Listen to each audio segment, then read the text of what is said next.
everyone feels safe. Well, if I had a moderator, I would include them. But hey, it's all real. This is where we're gonna go.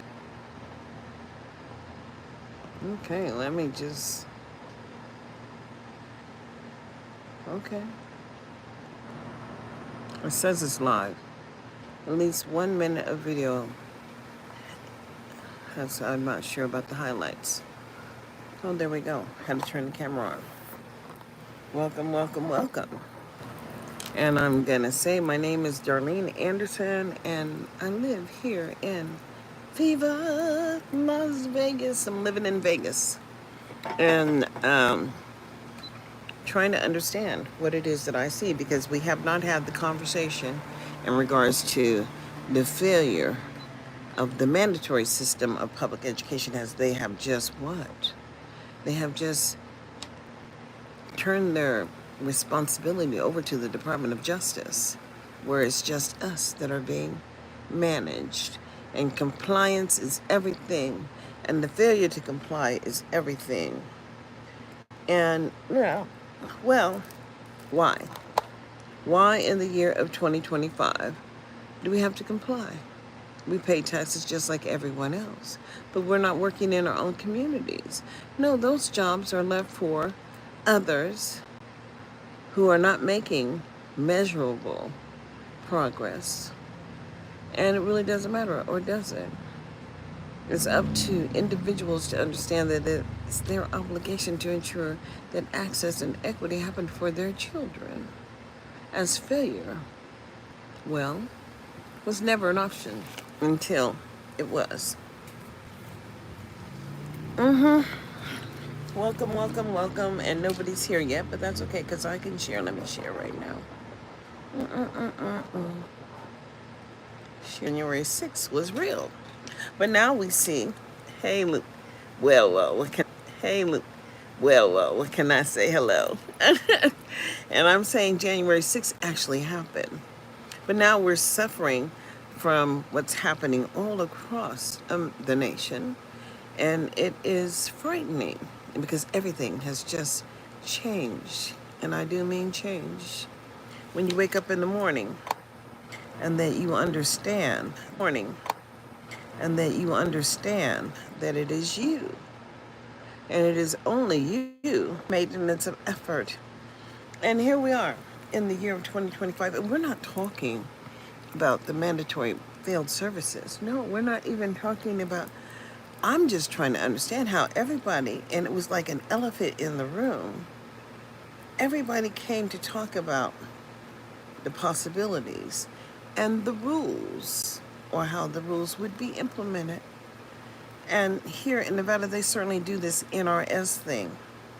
On NRS 388, NRS 388 little g, it means that they're going to give themselves some flexibility. But when you understand that this whole big, beautiful bill is all about flexibility for the states, and states always had the obligation to do what? Follow regulatory guidance, regulations, when it comes to providing services to their constituents, because we all pay. Well, Mississippi, goddamn, what is compliance? As my name is not Sam, it is Darlene, and I understand. I pledged allegiance to the flag of the United States of America and to the republic for which it stood, one nation, under God, indivisible, with liberty and justice for, well, hell, Darlene Anderson. And as you know who you are, stand on that shit. As you have to stay focused and not get caught up in the summertime happiness, because summertime is just a time of happiness, I'll say. Here we are living in America. You can share my live and give me whatever you can. You can just like the live and share it. That gives you the opportunity to support me, because, well, everything is about that pimp factor, right? Everything is about how we do it. This is how we do. And, Black people, so talented. What can I say? My people are just very talented. And they've always had skills and abilities. But it's up to you to rein out those skills and abilities and do what? Say that it is a preferred manner of making things happen. And as we can see, so many of our children are in the foster care system. I say, oh, Lord, I raised my sons, my 3 sons, I raised them all. But to have the past try to come back and snatch you and say, what to you? I've done all that I needed to do. I've taken care of my children, and guess what? For those who had an obligation to do otherwise and chose not to, well, the universe, well, it's never been kind. 2 are already in the urn, and what can I say about the last one? On its way. And it's on the way. It is on the way. And it's on the way. It's on the way. Because the universe has this, well, just understand what is being proposed right now of the White House is a grab back of all of the state obligations to support you and your achievement. And the real deal is those red states that have gotten away with not providing any services to you, the people who look like you, well, they had to cut the corners. But if the corners don't catch up with them now, they never will. So they put more obligation into the states' hands to do what? To make sure that equity and access happen. And they want to focus on no diversity, no DEI, no nothing. They just don't want to follow the regulations. I mean, don't you understand that the first time when they were talking about the big C happening and they needed to flex, they had more flexation, more flexible. And all this big, beautiful bill is only about not changing the rules, but giving states more flexibility in how they use the federal dollars and not asking them at all to provide any documented evidence that they tried to help you in the first place. So, probably troubling, but personal obligation and personal responsibility is the way I see it. And it is what it is. So I can say hello and welcome. Come on in.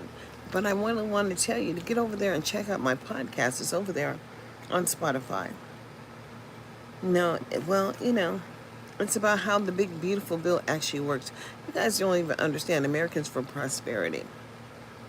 Well, it's not all Republicans. It's people of different views.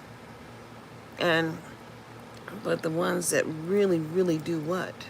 Believe that you're utilizing the services that they once reigned over.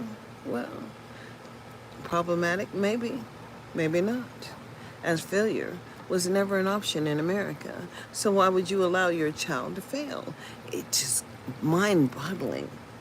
Mind just grabbing my whole thought process about how many children are just not making it. And I'm just wondering, well, what are they doing if they're not making it? Well, the penitentiary will hold them. Alcatraz, and then Alligator, that alligator place down there, they're going to lock y'all up. It's coming. You ain't got no job, can't get no food. Oh, you done broke the law. Don't violate the law. Who made the law? We, the people, made the law. Well, how do we hold ourselves accountable? There is no accountability unless you open up your mouth. And so in America, where we have flexibility and we have not provided required services for children who are entitled, as failure was never an option. Well, what are you doing? I mean, these apps, mind-boggling, right? Because they allow us to reach out and talk to others. And now you don't have to stay in the room, but you can come and share. But the real deal is that you really know how many people that you've actually come in contact with by what? When your live stream is over. So you just have to hopefully engage the listener and understand that, well, life, liberty, and the pursuit of requires one be participating in the way that services are doled out to the community. But if it ain't working for you, then guess what? It just ain't working. So what will you do in 2025? I encourage you to be alive. I encourage you to understand that life, liberty, and the pursuit of, well, it's all very costly. So what will you do in 2025? I know what I've done. I created my podcast. I have a stream over there on Podbean, Podbean. It's called Citizen Anderson. But it's Darlene Anderson on YouTube. And then, of course, Darlene Phillips Anderson on Facebook. But you don't have to be my friend to tune in. And for those who have an envious nature, well, that's their choice. Envy on. Because I am going to be who I am. And in 2025, I say like, share, and subscribe. But until we meet again, boo, catch my podcast over there on Spotify. Parent Empowerment, half an hour. And go and grow, my friend. Y'all, have a blessed day now.